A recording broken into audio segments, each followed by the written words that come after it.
can make your way back to your seats.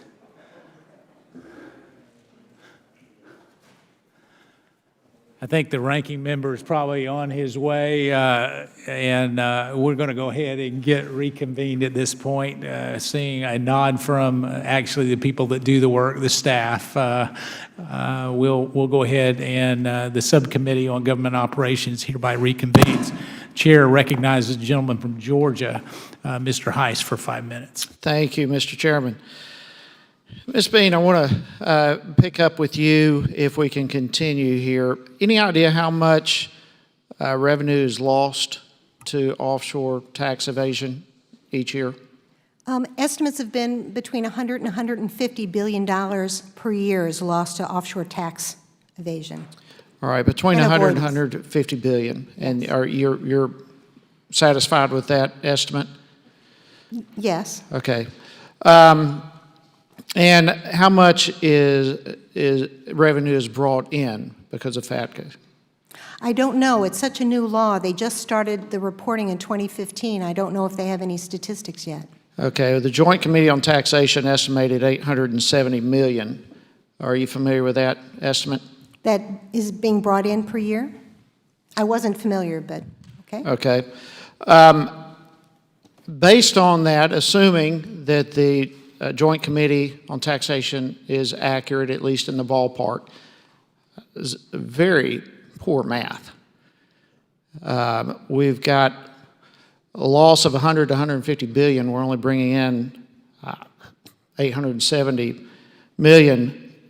And that's just part of the problem. I mean, we're spending, figures have been going out today, 200 billion spent on this. The estimates on that range from a little less than that. The 200 billion is kind of a middle of the road estimate. As I've seen as high as $1 trillion, as low as 8 billion, but the middle of the road guess, 200 billion. And besides all that, I listen to these witnesses and read your testimonies, and the harm that has been caused individuals around the world. And the harm that has come about to some of our allies. You even mentioned yourself how, you said that in your opinion things are changing. Many of our allies have been hurt because of this. Obviously, it's not a very efficient use of IRS resources. And quite frankly, I have questions as to just whether or not this thing's even constitutional or not. There are tremendous constitutional questions that come up with this. The fact that Americans living overseas are forced to provide financial information that would normally require a warrant is just amazing to me. There's obviously an issue, at least with the Fourth Amendment there. We have heightened reporting requirements that treat Americans living overseas more harshly than those living here. And that obviously is a Fifth Amendment concern. But you just wonder even how constitutional this thing is at its very foundation. And then the fact that this was instituted without congressional authority. President Obama, the agreements were made. I mean, you've got a separation of powers issue. I guess my point is over and over and over. There's just questions on this thing as to even how effectively it's working. If we're bringing in 870 million, but the cost is some 200 billion, I mean, it doesn't take a whole lot of math to figure out this is not a very efficient thing. And you add to it the harm that's being caused and the constitutional issues that are being raised. It appears to me that although this may have been implemented with good intentions, as has been mentioned here today, there's enough information that's come forth here about FATCA that, frankly, I find this thing not only to be disastrous as a law, but dangerous, potentially, constitutionally. And it just seems to me in every way this ought to be repealed, if not majorly modified. Just a quick yes, no, would y'all agree or disagree that this needs to be either repealed or modified? Mr. Bob? I definitely agree that it needs to be repealed. We have thought about, fixes, alleged fixes being proposed by various people, and the problem is it leaves all the essential elements of the FATCA regime in place. The burdens on most individuals, the burdens on financial institutions don't change in any of the proposals that we are aware of, and the constitutional issues remain.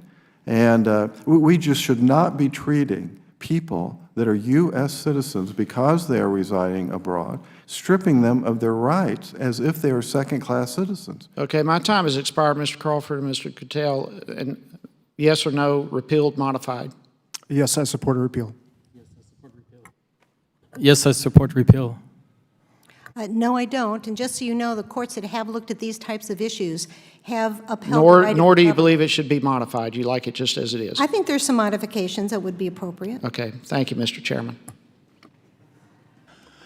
I thank the chair recognizes the gentlewoman from New York, Ms. Maloney, for 5 minutes. Thank you, Mr. Chairman. I want to thank you very, very much for your focus on this issue. It's an extremely important one as we move into more of a global world with many Americans living abroad. And, of course, thank Ranking Member Conley. And thank you to all the witnesses who've come from all over the corners of the globe to testify about the future of this important law. I represent a district that has many Americans that live abroad that have expressed the concerns of Mrs. Nelson, although I have never had a first family who came over on the first ships testify to me, but many people have told me the excruciating experience of renouncing their American citizenship and their inability to open up bank accounts or being forced off the bank account of their spouse. But likewise, I'm very sympathetic to the points that Mrs. Bean has raised about the need to crack down on terrorism financing, drug financing, human trafficking financing, and just plain crooks.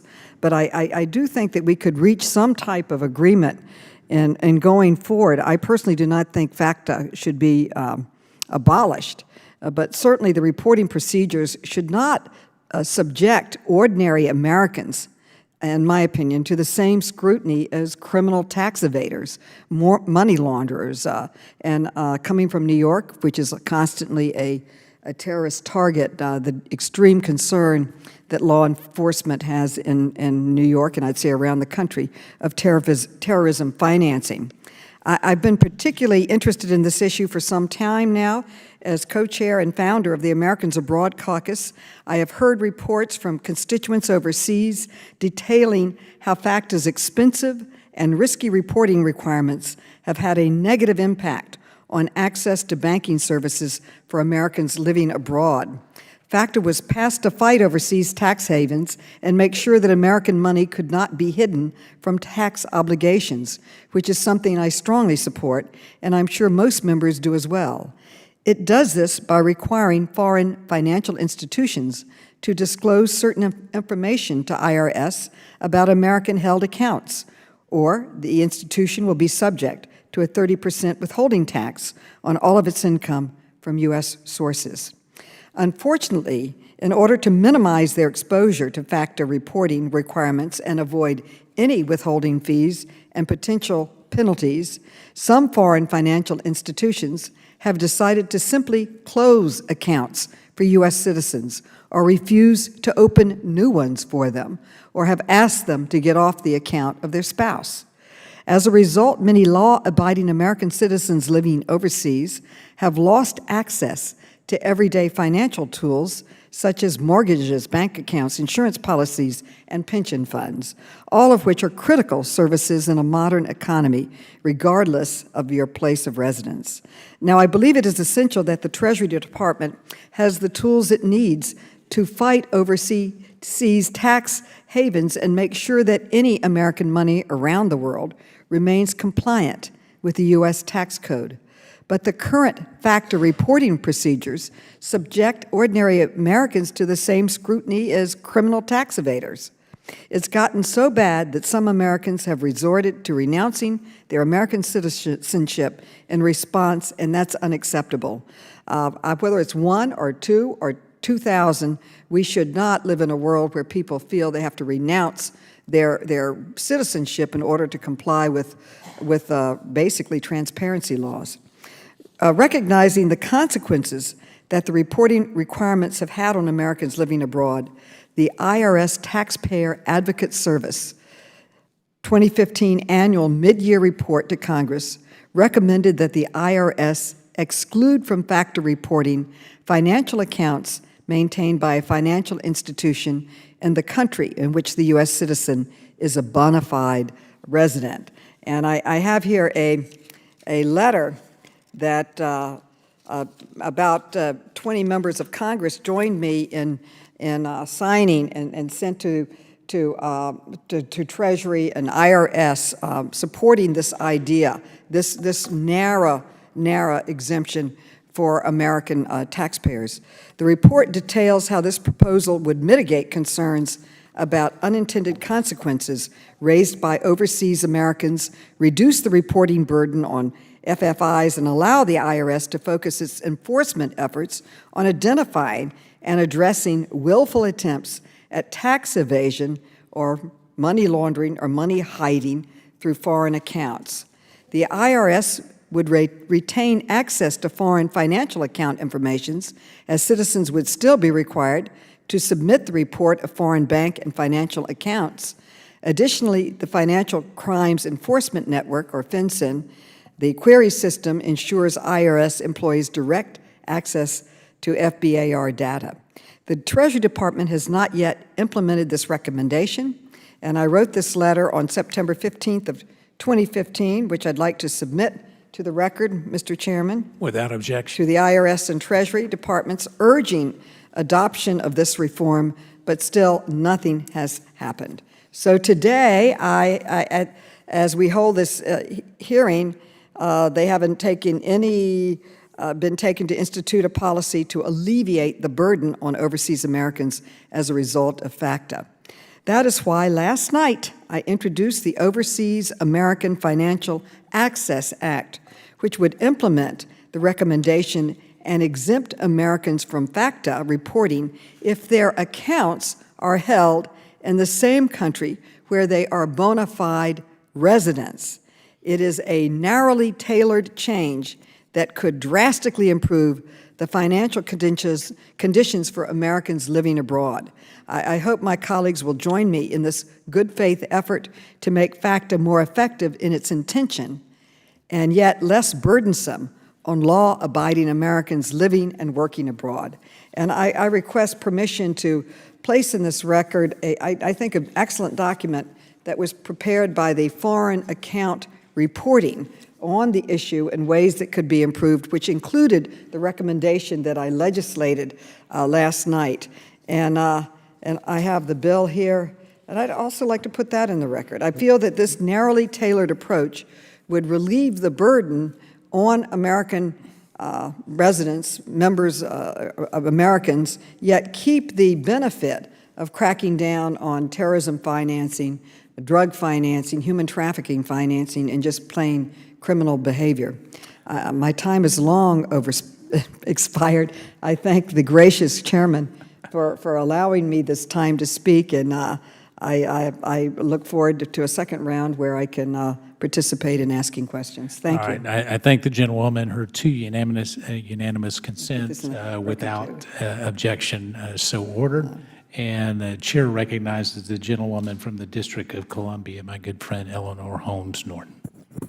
And let me thank you, Mr. Chairman, for this really interesting and important and revealing hearing.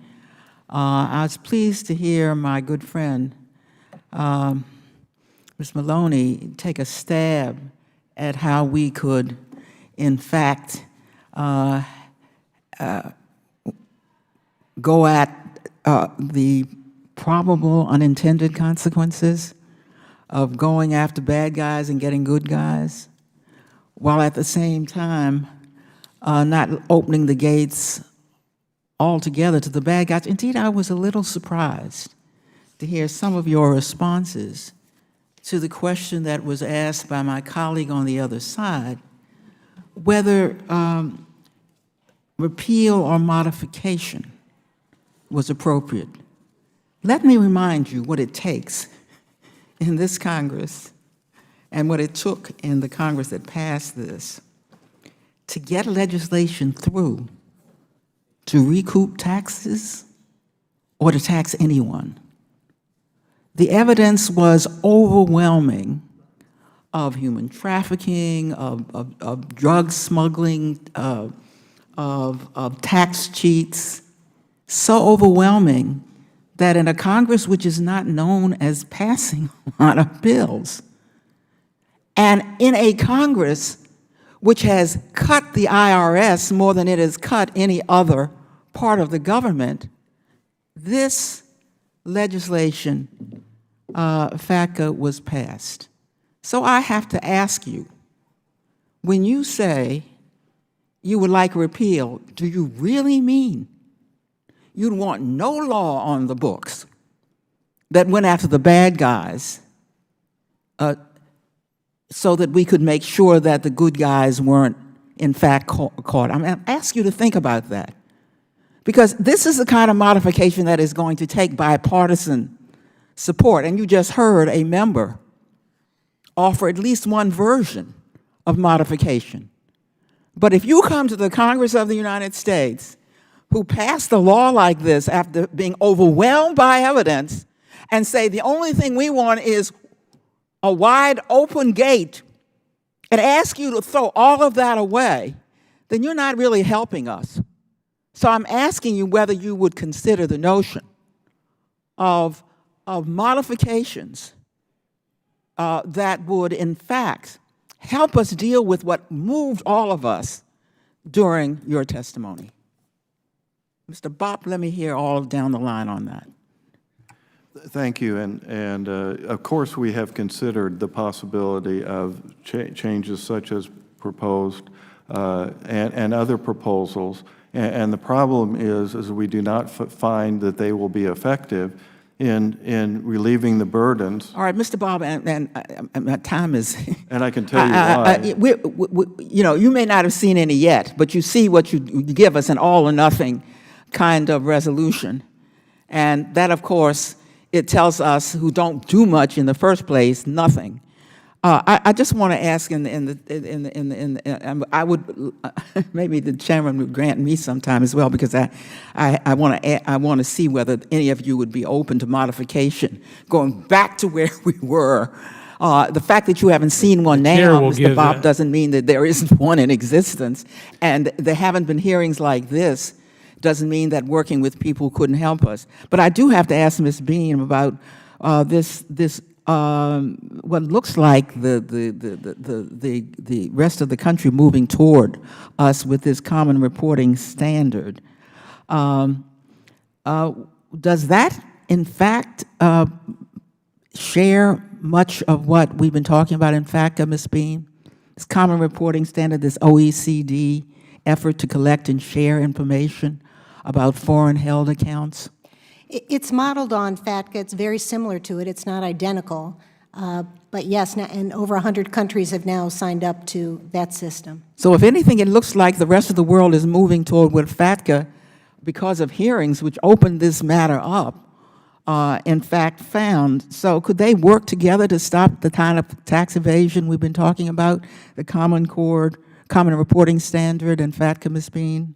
That's the hope, that with the most banks around the world starting to report account information to governments, that this whole problem of secret bank accounts that, as you said, are used not only by tax evaders, but terrorists and criminals, sex traffickers, drug lords, that whole problem would be much more manageable because of the transparency. Would the information of U.S. account holders still be collected if Congress repealed FATCA, but the Common Reporting Standard continued in existence?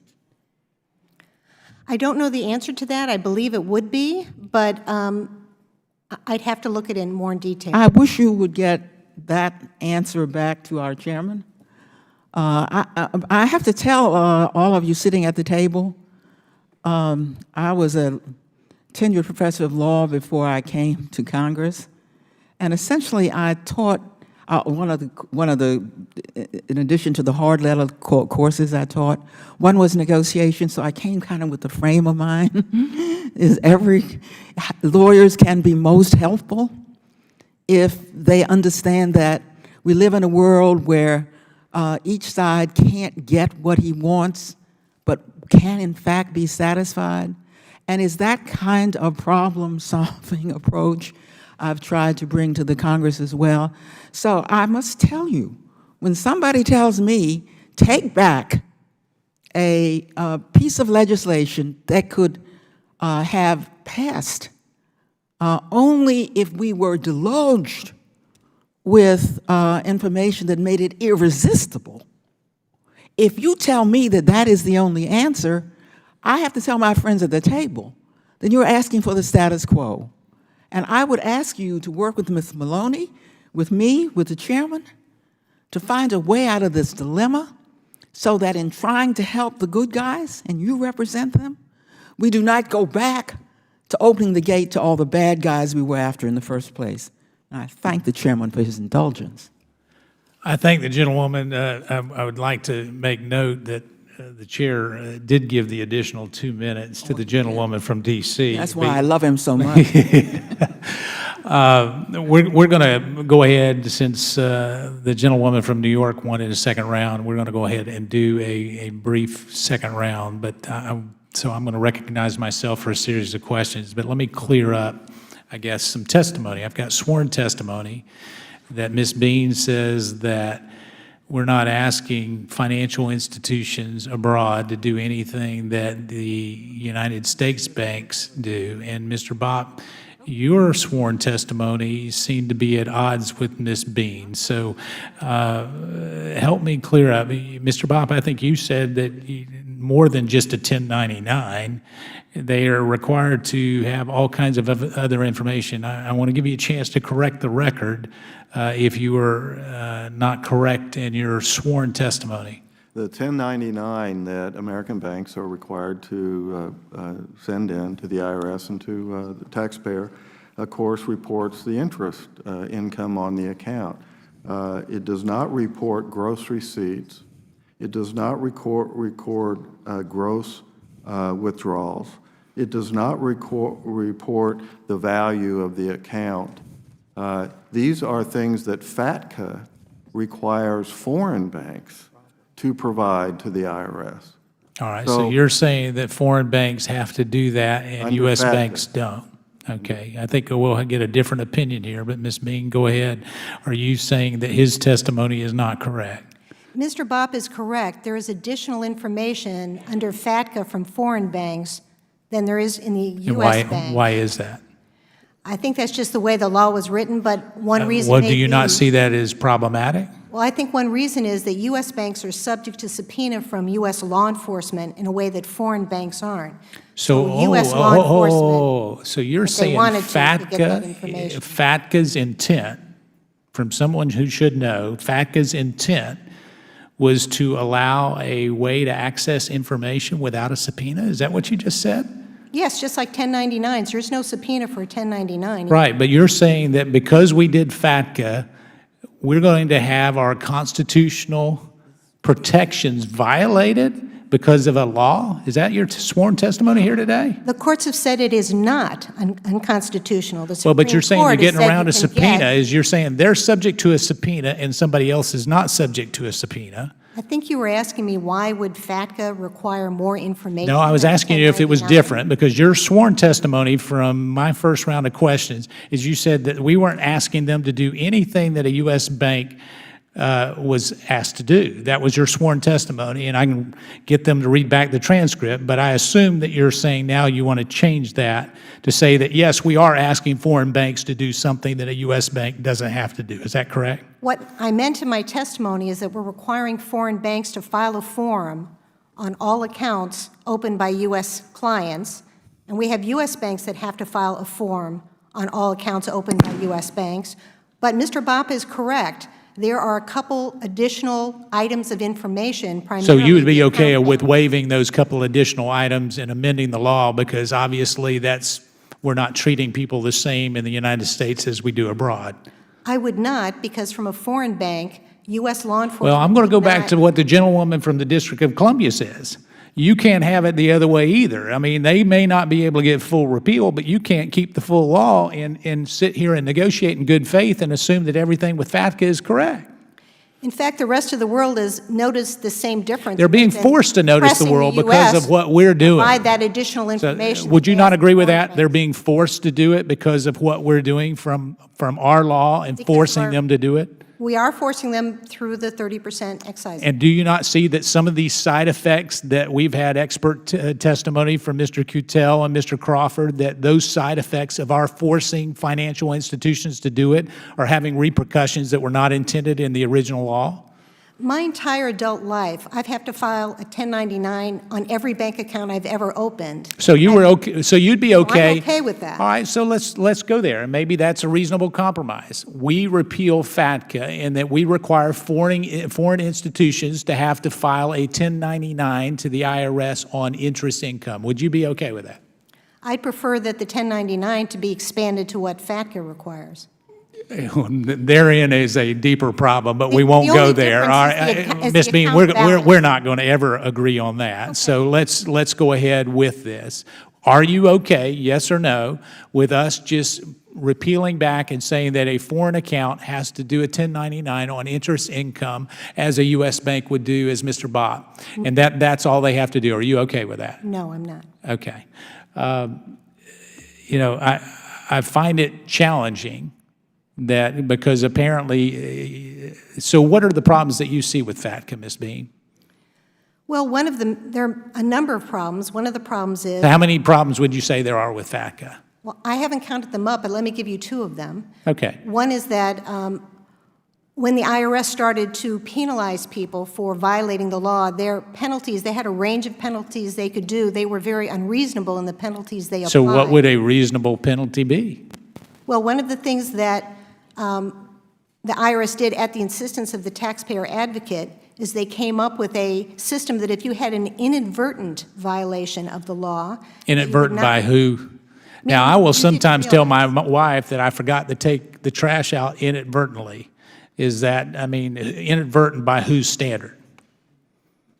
I think they require a certificate from the taxpayer, and if the taxpayer will certify that it was inadvertent, they didn't realize they were violating the law... I would they think then that would be- happen 100% of the time, wouldn't you? How about that? And they're then qualified for much lower penalties. So that's a system that's been So what set should up. the penalty be, Ms. Bean?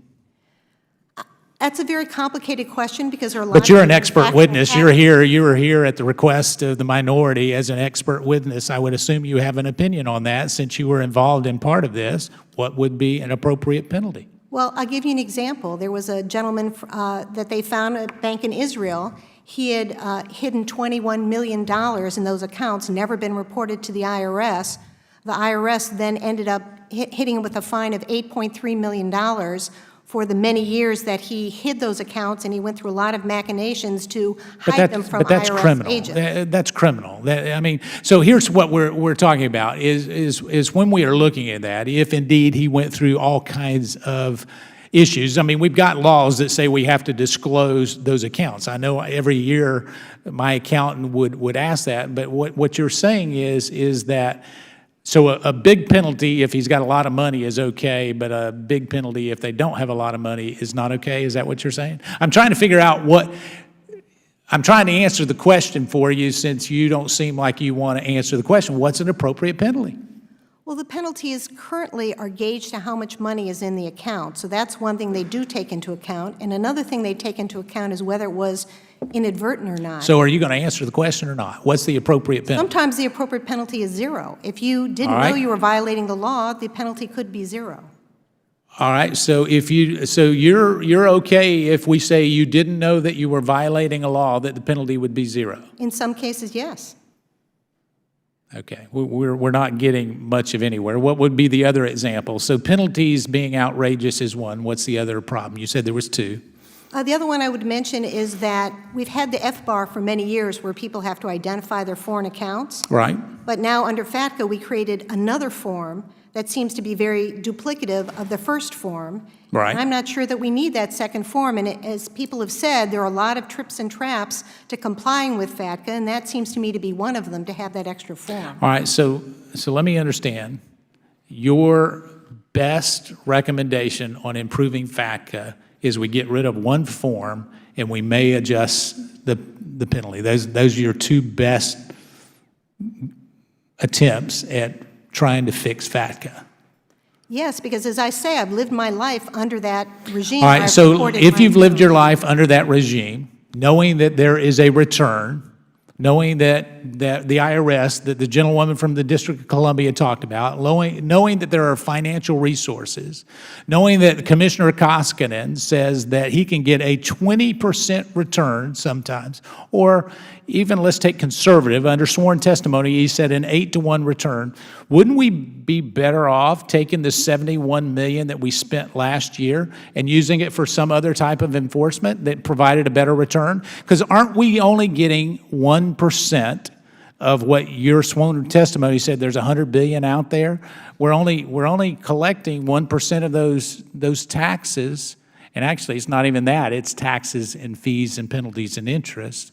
So we're spending all this money to address 1% of the problem. Well, the $150 billion includes all of the corporate tax avoidance, so that's a whole different issue. But when you're looking at individuals, the numbers that are usually used are $35 to $70 billion a year, just for individuals. I'd been asked earlier about offshore tax avoidance and evasion altogether, but for individuals, it's $35 to $70 billion. I'm way beyond my time, so here's what I would ask you to do, each one of you to do, is come up with 3 recommendations. Your 2 that you gave me on sworn testimony don't count. I need 3 recommendations on what you would do with FATCA. I need you to look at, in the spirit of trying to find, if we do not fully repeal, what are the 3 most onerous situations that affect gentlemen like Mr. Crawford and gentlemen like Mr. Kutel? What are those areas? Are all of you willing to either give me your recommendations back to the committee to do that? Yeah. Okay? Thank you. I recognize the gentlewoman from New York, Ms. Maloney. I thank the gentleman for his concern in trying to get an answer. But to me, it's not a monetary thing. It really is human life, because terrorism financing has become a way of life in this world. Well, will the gentleman yield for one No, point of because clarification? I have a phone call with Justice Ginsburg in about 5 minutes, so I can't yield right now. Excuse me, Mr. I just have to ask one question, and that's it. Listen, so I disrupt my train of thought. Just recently, this month, Chairman Hinserling of the Financial Services Committee created a whole new committee on terrorism financing because it's such a huge issue. Bombs went off in my district several months ago. The police caught the guy, but the question is, where did he get his money from? So cracking down on terrorism financing is a real concern. And I would say, why are people hiding money? A lot of times it's not just to save on taxes, it's because they're selling guns, they're selling human bodies, or they're involved in drugs, or all kinds of things that basically hurt people. So I'm trying to, and I join you with your question, find a solution, and I look forward to working with you on it, that allows us and law enforcement to go after the bad guys, but protects people like Mr. Cattell. So my question is to Mr. Cattell, would the exemption that was really put forward by the Taxpayer Advocate Service that basically recommended that the IRS exclude from FATCA reporting financial accounts maintained by a financial institution in the country in which the U.S. citizen is a bona fide resident? That would have taken care of Mrs. Nelson's situation, which she explained so clearly. But as a bona fide citizen of Switzerland, this particular change would have excluded you from this burden. Is that correct? I fear not.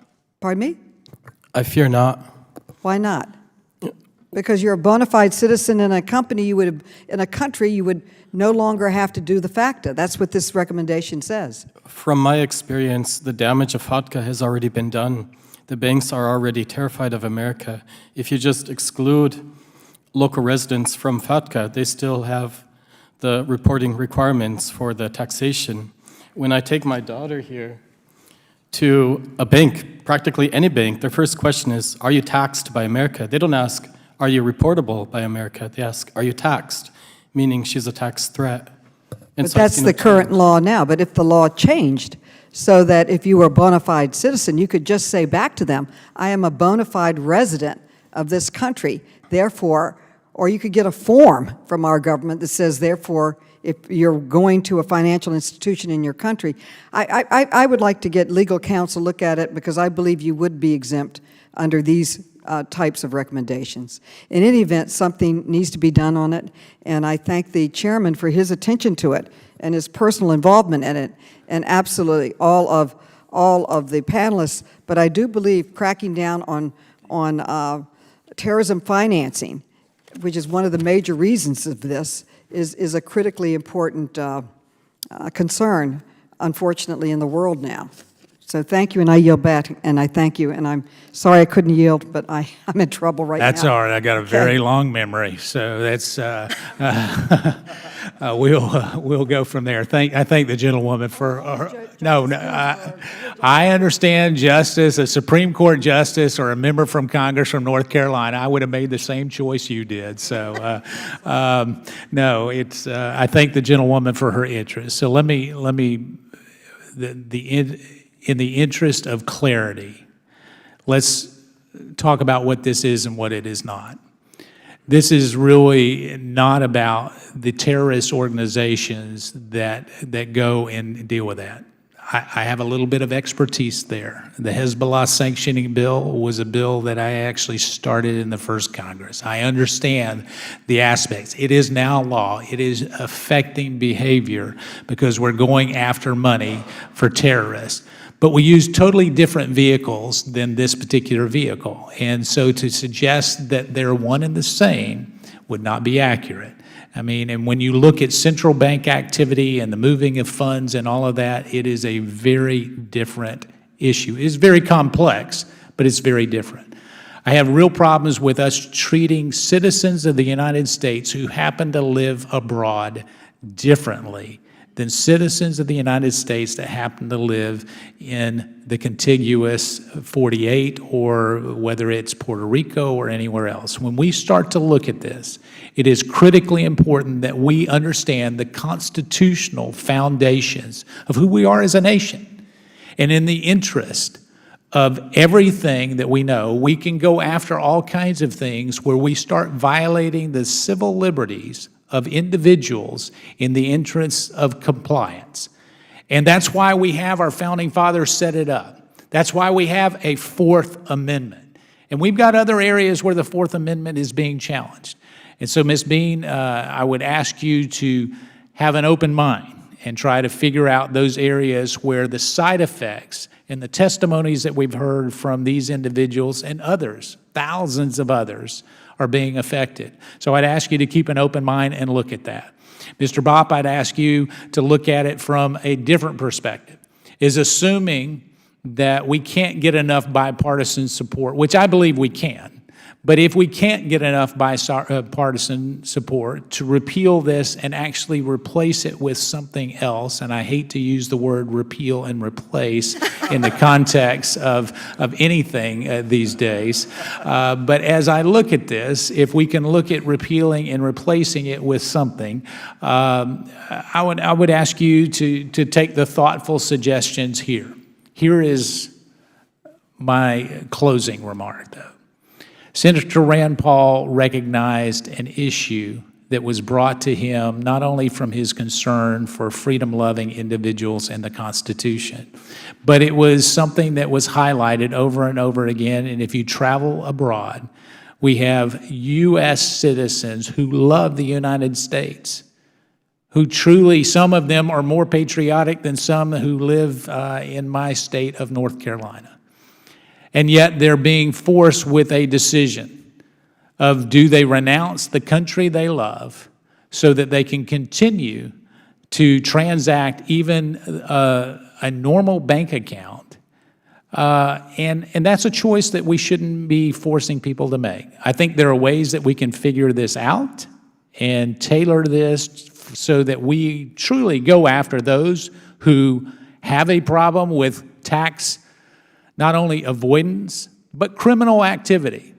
We know that indeed that it is our obligation to pay taxes, and to avoid that in an improper manner is certainly not anything that a Republican or a Democrat would condone. And so it is in that spirit that I would ask you to report back your 3 recommendations. Get as many, we won't limit it to 3, but if you don't give me 3, you'll hear from us. How about that? Is that a deal? I want to thank all of you for the discussion and truly for your testimony. It's been very illuminating. If there is no further business before the committee stands adjourned.